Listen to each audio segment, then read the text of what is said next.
Today we begin the entire section of this class that deals with the theory of the firm and theory of production. Theory of the firm, theory of production. So we will start today with the basic introduction into the theory of the firm. What is the firm? What is the function of the firm? What are the possible definitions of the firm? And one more thing, if we have enough time, probably not entire discussion will be finished, about marginal productivity and the theory of the firm. Marginal productivity, theory of marginal productivity, marginal costs, and so on, as the ways how firms go about fulfilling their functions. That marginal productivity is the key category in understanding what firms produce, how much they produce, and so on. So you'll remember when we discussed price searcher and price taker firms that we were mostly concerned with the demand conditions, what is the position of the demand curve, and so on. And that a couple of times we encountered the marginal cost curve that essentially depicts the supply conditions of a given firm. How cheaply can a firm afford to produce? What is the additional cost of producing one more unit of a given? And I told you that the marginal cost curve looks a little bit weird with this diminishing part at the beginning and then this upward sloping part later on. And I asked you to believe me that it is like this, to take it as a dogma that we will be explaining later on in the class why marginal cost looks something like this. Now we will begin that task. The second part of today's discussion will be to try and understand why the structure of marginal cost is like this, why marginal costs are increasing, which means why marginal productivity is declining. Let's see. This is marginal cost curve. That you add the units of a given factor of production, and for a while you increase your revenue, you increase your gain, and after a while, more and more units you add, you earn less and less. So a different way of depicting the same relationship is the marginal productivity curve. It looks like this. So you add first few units of a given factor of production, or labor, or capital, or whatever, your yield increases. You produce more and more. Increasing returns. You employ one person, you get $100. So that's marginal revenue, $100, from 0 to 100. And you employ the second person, you earn $300. So increasing returns. And after a while, after the third or fourth unit, returns start diminishing. So we'll try and understand why is that happening. What is the secret behind that? So that would be our task today, and part of the class on Wednesday as well. Okay.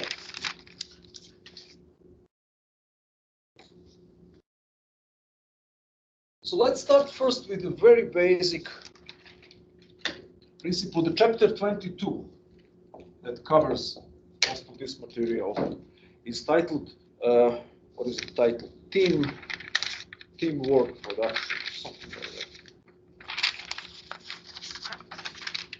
Teams in production, I think. Altium has a weird teamwork in firms. Yeah. Teamwork in firms.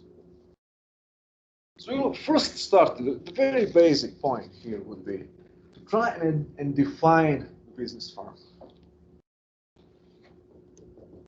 What is the business firm, and what is the best way to define it? I can tell you right away that there are multiple ways of doing this. There are multiple different approaches to analyze to the analysis of the theory of the firm. The most obvious one that we will start from right away is the so-called functional theory of the firm, or a functional view of the firm. functional.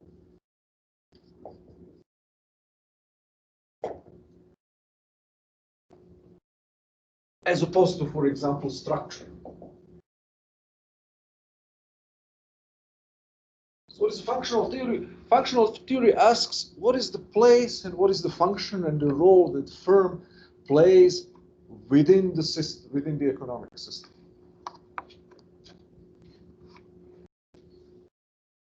So you don't ask what is the internal structure of the firm? Who is governing the firm? Is it a corporation or individual partnership? You just ask, let's assume that there is something like a business firm. Sometimes called like a black box assumption. So you don't look inside the black box, you take it as granted. The firm is an entity, is a category that performs a certain function within the system of market economy. So what is the most basic functional definition of the firm? Can you tell me? What is the basic function of the firm? And how is the firm different from other entities or other economic categories or units? Any proposals? Any ideas?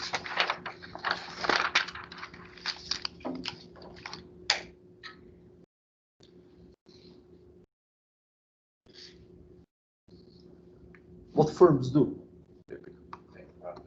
Make a profit. Okay, but what they do while making profit? How they make profit? What is the basic? Products. Yeah, make products. They produce stuff. That's one thing. And the second crucial thing. Employ workers. Okay, that's important. Employ workers. So you can say that the firms are entities that have more than one person. They're teams. Okay, that's not quite functional relationship that already goes into the structural considerations of the firm. But produce is the key. And one more thing. We'll go back to employing workers and working teams. Service. Okay, they can produce goods or services. Yeah, that's very good. Goods, physical goods, and services. Produce, and what is the difference between a household and the firm? In a household, people produce stuff and provide services to each other. But there is one fundamental difference. Money, selling for the market. Produce goods and services for the market.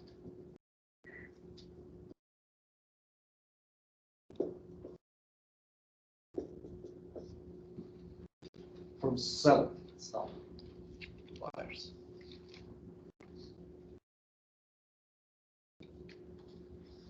Now, these two, produce goods and services and sell goods and services on the market, whereas households are economic units in which you also have multiple people cooperate together. But they usually, how economically households are defined as the self-sufficient units. There is no nexus of market exchange within household, typical. Households do not produce for the market, they produce for self-sufficient consumption. So again, firms are market institutions. And that means that they produce stuff to sell. Okay, now one structural characteristic of the firms that is very important to bear in mind is that there are teams. So there is this kind of paradox when it comes to a firm. Firm is a market institution insofar as it produces and markets and sells goods for money. But in the same time, its internal structure is non-market. So, internal structure is how can we describe the internal structure of the market. So usually within a firm, not the market, internal structure of the firm, you don't have the price arrangements and price exchanges within the firm. How the relationship within the firm are coordinated. But the market is coordinated through prices. You buy and sell stuff, and market prices are instruments of coordination. Like certain positions or salaries? Okay, so people are paid compensation for what they do, but how decisions about what is to be done, how much, how are they made? Who's making it? As a group? Yeah, you can. Yeah, that's a good question. As a group, you have some types of the firms in which majority within the firm workers decide what is to be done. We in former communist Yugoslavia had that kind of firms, in which it's called the self-governing socialism, in which workers decide where to invest, at least on paper, at least in theory. In practice, it was like the political function. In theory, workers decide what is to be done. Majority of workers makes business policy. What is more common? The owners of the firm decide what is to be done, and managers then put their decisions in practice. So you can say that the internal structure of the firm is, in a sense, a non-market and hierarchical, you can say. Hierarchical means that there is a hierarchy. Hierarchy that some people decide what is to be done and they order everybody else to fulfill their orders. Top managers make decisions, they transmit it to lower level managers, low level managers organize workers and tell them what to do. You see, the seeming paradox here is that you have a kind of non-market managing a hierarchical relationship within the firm, but outside of the firms interact with other economic agents, with other firms and consumers on the basis of market prices. Now, what is the problem with this? Can you envision any kind of economic problem stemming from such an internal structure?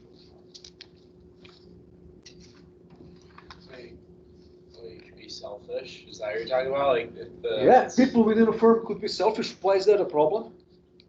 Could you be selfish as a firm, as a seller, vis-a-vis other sellers, competitors? Can you be selfish and try to shirk, try to sell lousy products, try to charge higher prices? Can you get away with that? Theoretically, for short period of time, but what is the fundamental force that prevents you from being selfish and lousy? Seller. People stop buying from you. People buying. Competition. Competition limits the self-dealing and selfish behavior that is antisocial, that is not useful for the consumer. And market prices are the crucial instruments of exerting a discipline on producers and sellers. If your costs are too high, market price is what it is because other people sell at this price. If you cannot match the price, you're going to go bankrupt. If you charge higher price, nobody will buy from you. You go out of business. The problem within the firm is that you don't have market prices coordinating economic activity. So you have teams who work together, teams of people, and they jointly produce. That's the economic problem of the firm. Team product is a joint product.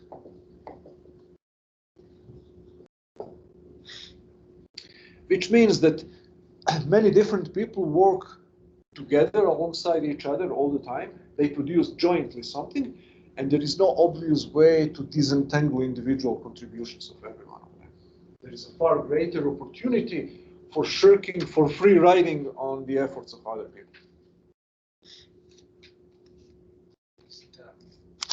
And a lot of, I'd say, like cars, a lot of people probably go into like the engineering of making new cars and stuff, but they don't really get the recognition. It's more of a company or maybe the head guy, like Tesla, like Elon Musk. Yeah. I'm sure there's other people that do a lot of work. That's- He does a lot of work. That's Is that that's one example? aspect of it. So it's not that's one of the consequences of the fact that it's not easy and simple and straightforward to disentangle who was responsible for what, who did most of the job. Yeah. If you have, go ahead. I mean, as a customer, like, I don't really care. Yeah, I guess. and that's another part of the problem. Why would I care? If one guy, one engineer was under appreciated by his boss or his colleagues, or maybe somebody worked too hard and was paid less than somebody else, as a customer, you don't care about. But now, should you care as the owner of the firm about some people shirking on the effort of other people? Should you care? Yes. What incentives you might have to worry very much about whether everybody works 100% or some people are trying to free ride other people? What is your interest in optimizing performance of everybody?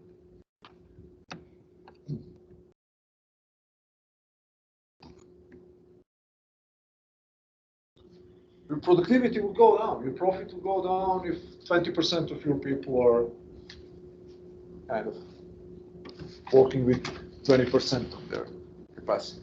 You want to make it a good workplace, a good environment. People like So they also like their job. people would like the job, and there will be bad blood between people who work hard and shirkers and so on. So that's a problem. That's a problem. How to make sure, how to come up with a mechanism of, it's a detection mechanism to punish and limit shirking and free riding within a team. Any team that works together, it doesn't matter. It could be a private firm, it could be any other team that jointly, the responsibility, football or basketball team also as well. You have to optimize the performance of every single player. It's not enough to have one star, to have one Magic Johnson or one Michael Jordan, and to have the team that wins all the games. No, you have to have 4 other guys and a good bench of people who work together. And as a manager, you have to make sure that everybody, you have to know them very well, to know who among them is capable of what, and to try and extract 100% from everybody. And to prevent in European football, that's very useful. Like the attackers and offensive midfielders, very often they think of themselves in soccer, in European football, as being somehow better than the back. What is the English term? Defense. Defensive players, yeah. And you have to make sure as a manager that once they lose the ball, once they fail in the attack, they have to go back to defend. They don't sure. So that's a joint product. Performance in a football game is a joint product, and it's not so easy and straightforward to figure out who is doing their utmost and who is shirking. The same thing is in any team that produces anything. So that's a problem that has to be solved. So every firm faces that problem. You can say free riding or moral hazard. That's another same thing. So if your employees notice that 1 or 2 guys can get the same salary as themselves, or even better salary with doing less, they're gonna stop shirking. Why would I be the only sucker who works hard if I can get away with not working so hard? So you want to prevent that. That's very bad for you. Even apart from an immediate cost that you incur by somebody not working 100%, deeper and more long-term cost is actually that they're giving a bad example to everybody else. The damage could be even greater in the future. It's called moral hazard. You do something bad and you don't bear the consequences of doing something bad or inefficient. Moreover, you get rewarded by that, for that. So moral hazard free riding on other people. That's one of the problems that has to be overcome or dealt with in a business firm. The second problem, while we are at sports analogies. So, when I was younger, some 12, 13 years ago, I don't remember exactly when was that, maybe even longer.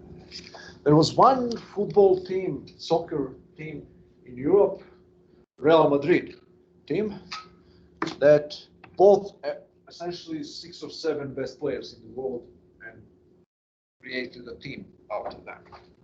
So if you follow soccer, you know the names. Zinedine Zidane is one of the best players ever, now the manager of Real Madrid.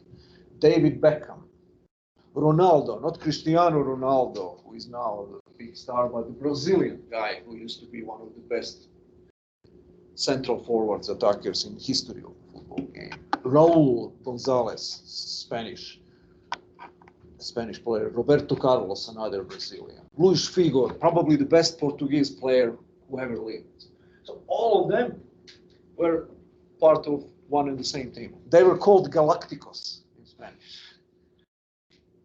And now, if you think that a team is a mechanical sum of individual worth, individual value of its members, your prediction, what would be your prediction? That the Galacticos would win every single game and became the world champions and the European champions and Spanish national champions and so on. Alas, that didn't happen at all. They failed miserably. They didn't win any single trophy. Why is that? Because they didn't work together. Work together. So they didn't have complementary skills. So there could be one Zidane in one team. If you have David Beckham and Luis Figo, like 3 creative geniuses, players who think that everything should revolve around them, they cannot work together very well. You can have 1 or 2 players like that. You cannot have a full team of players who think that they're best in the world and everything should be centered around them. So actually, a good manager, a good team leader is somebody who, in addition, making sure that everybody works 100%, makes sure that he or she creates a team with people with complementary skills.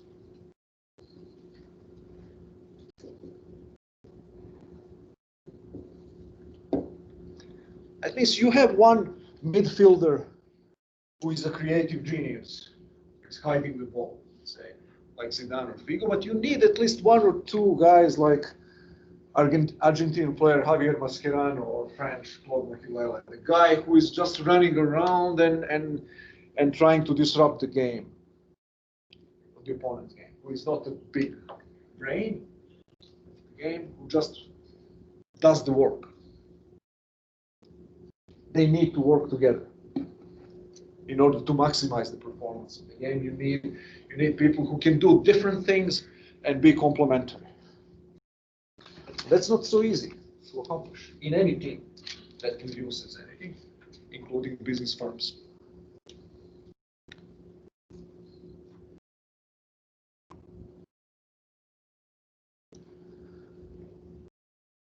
So closely related to that is coordination.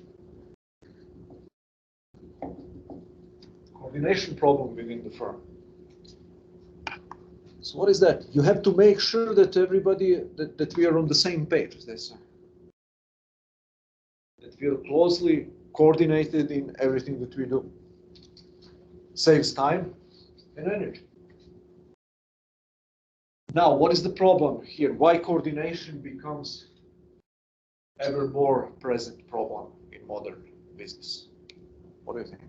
By coordinating productive activities, it's more difficult nowadays than it used to be in the Middle Ages. Sometimes you have like a firm with a lot of people in it. Exactly, that's the main problem. The scope and size of the firm makes coordination. You know, the medieval craftsman shop, they have a master and 1 or 2 apprentices. Very simple coordination mechanism. You idiot, do what I told you to do. If you disobey, I'm going to beat you up. That's a simple coordinating mechanism. Now try something like that in Ford Motor Company, or in BMW, or in Google, Microsoft. Doesn't work.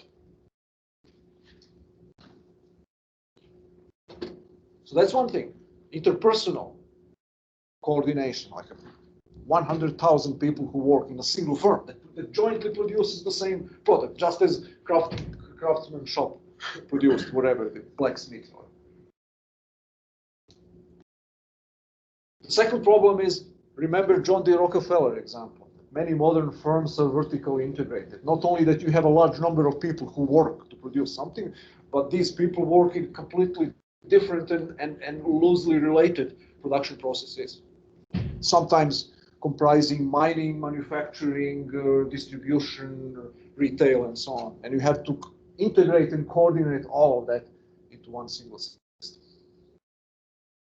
Well, that's a specific problem of firm coordination, that you need to coordinate not only large number of people who work together, but also large number of diverse activities. It's not just that you're working as a blacksmith and you have 1,000 people who work in a blacksmith shop or a retail shop. You have also 1,000 people who work in 3 or 4 completely different production processes that have to be coordinated, and everything needs to run smoothly on time. Profit margins are very narrow. See how difficult it is to organize this. You see now why CEOs are paid astronomical money. Not because of some conspiracy against the poor people, or because this is hard work. That's what they do. That's what CEOs do. These are some of the things that they have to worry about every single day and night. They're pretty big service that they provide, and they get a pretty big money for that. Now, another problem, the fourth problem here. Now, we are a team that produces something together. We don't know whether we're going to succeed. Let's say we are a business firm, 4 of us. We're blacksmiths or blacksmith shops. What if we fail? People don't buy what we produce. We need to buy raw material, we need to buy iron, we need to pay electricity, whatever we need to pay salaries to ourselves. What if we fail? Who is going to be responsible for that? Or if we earn additional money beyond our salaries, who is going to get that money? That's a mechanism, reward structure.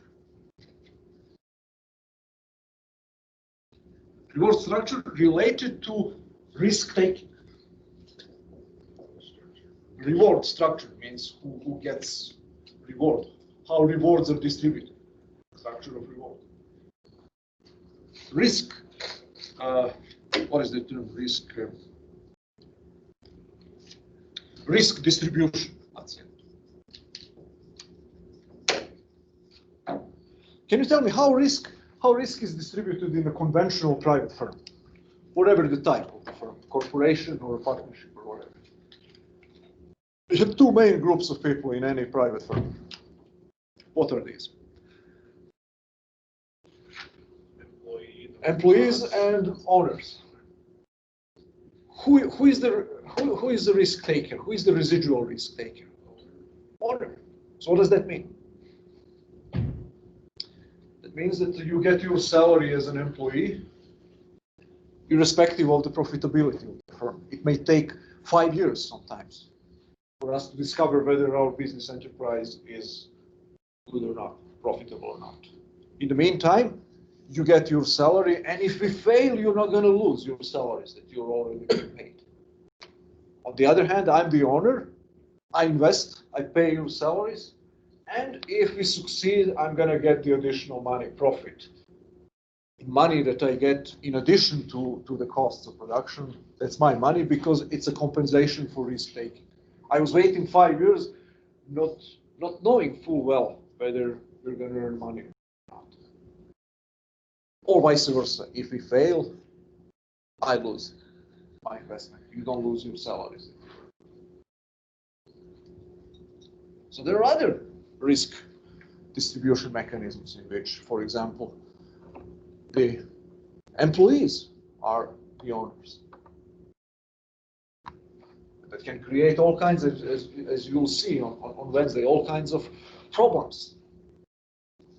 If employees are in the same time the owners, what kind of problems can emerge in that situation?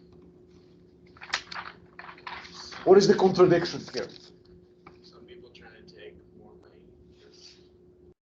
Yeah, actually, sometimes investment, what investment means, if you're the private owner of a company or a corporation, labor costs are cost. You try to minimize them. What makes you competitive is actually have lower labor costs, or all other costs, but all other things being equal, it's better to have a lower labor cost for your financial bottom line, for your profitability. If the owners are employees in the same time, there's this conflict of interest. They would need to, as an employee, you want your salary to be maximized. As the owner, you want your profit to be maximized. And historical experience has shown whenever you give to the workers the predominant say in how investment is to be made, how the accumulation, how the money that we have as a team is going to be redistributed between investment in future production, buying raw materials, buying machines, and so on, and salaries, they're gonna choose salaries. They're gonna choose increasing their wages, which undermines the competitive edge of a given company. So you have experience in Yugoslavia, my old country, as we say, used to have this kind of system. You have with workers being in charge, at least in theory, about production and investment decisions. In Germany, you have something that is not quite self-government by workers, but there are some elements of it. It's called the co-determination that you actually need for all, in many of German firms, you need a concurrence or agreement between the management and the owners and the trade unions about what is to be done. And those co-determined firms tend to be less efficient than the regular private firms. Exactly for this reason, that workers and workers' representatives tend to emphasize salaries and wage benefits over investment in future production.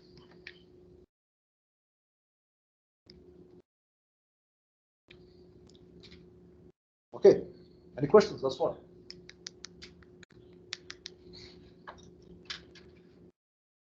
Okay. Now, marginal productivity and marginal cost. One more crucial point, big point, that will lead us directly back to this issue of marginal productivity and marginal cost. What is an optimal size of the firm?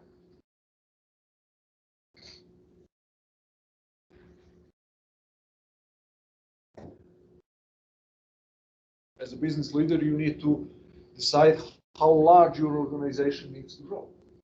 It cannot be infinite, but it probably doesn't need to be very small.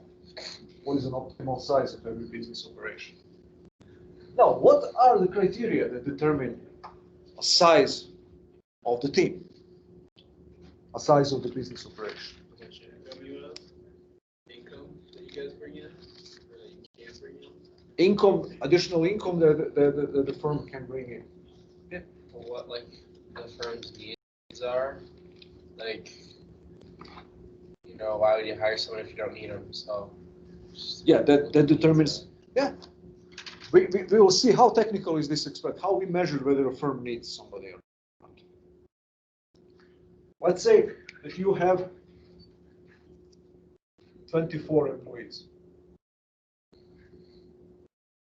And let's say that you keep fixed machines, 12 machines, and whatever, 10 tons of raw material. These are your factors of production, your small industrial enterprise. How are you to decide whether you need a 25th employee or not?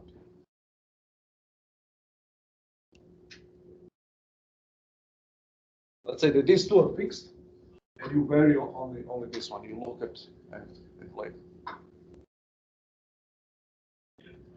you could probably see who's the best worker or who's not as good, or their Maybe. hours. Maybe, but you think maybe I can add one more. I'm satisfied with 24 that I have. I think got their tasks and their production schemes right, I think that I might improve my business performance if I employ 25th. You could employ him and see if your productivity goes up. How do I measure that my productivity goes up? Your total Yeah. Revenue. It's called, so let's say that I had $15,000 in revenue per month. That's my total revenue. And let's say that I believe that I can earn 16,000 by employing this 25th guy. you subtract his wage. So then, subtract, let's say that I have $500 increase in revenue. That's called marginal revenue product. Marginal revenue product is an increase in total revenue that you get by increasing the variable factor by 1 unit. In this particular case, by employing one more person. You keep these two factors are constant. That means you don't change the number of machines or the quantity of raw materials, but you vary only one factor. Here you decide to employ one more person.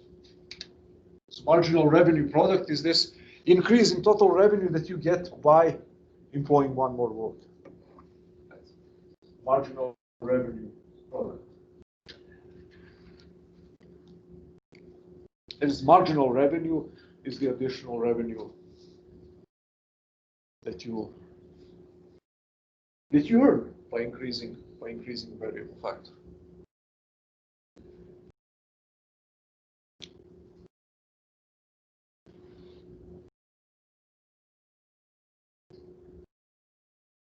So now you can see what determines the wages, what determines the prices of factors of production. What is the marginal productivity of labor in this particular case?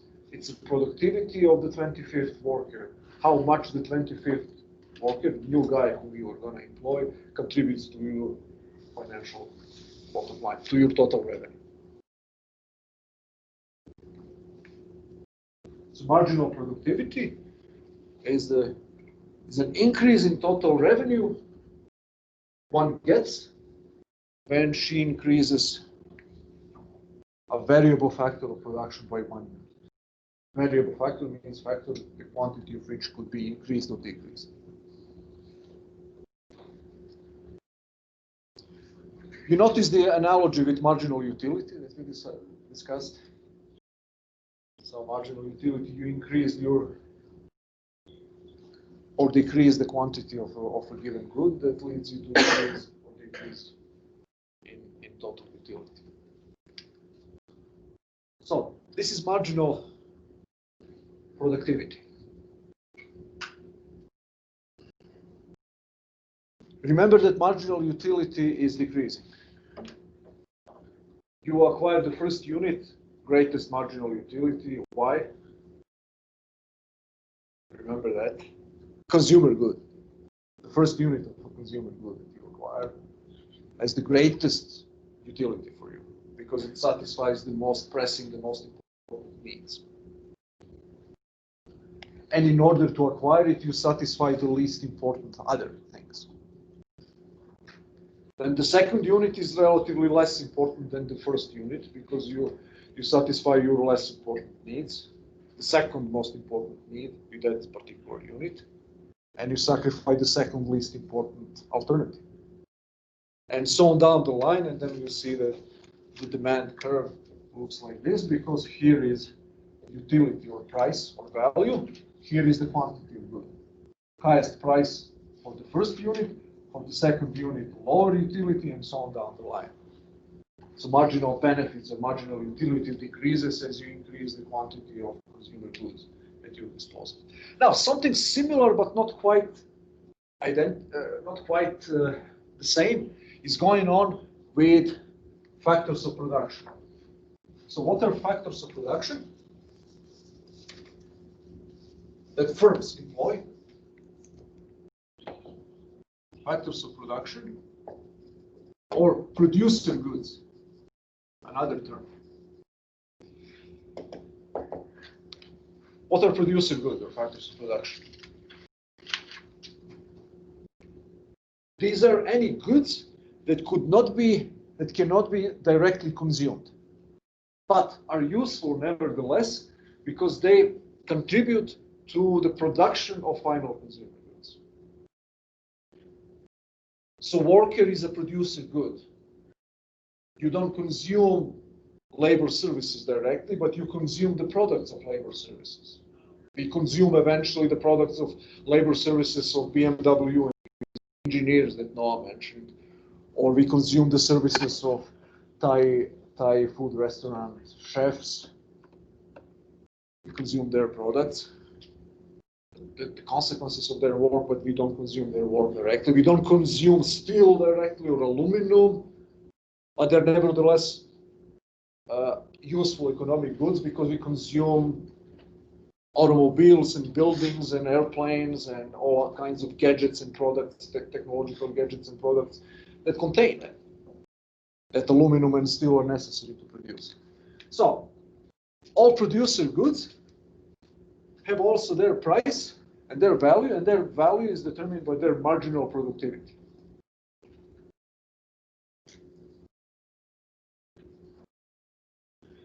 And marginal productivity is exactly this thing that we hear. You can imagine a piece of machinery or a piece of raw material treated as this variable factor, whatever you define as a variable factor, how much this increase of your utilization of that factor by 1 unit increases your total value. That's marginal productivity. Now, marginal productivity, we're almost out of time. Just one sentence. Marginal cost curve looks like this, which means that the marginal productivity curve looks like this, which means you start from this point here.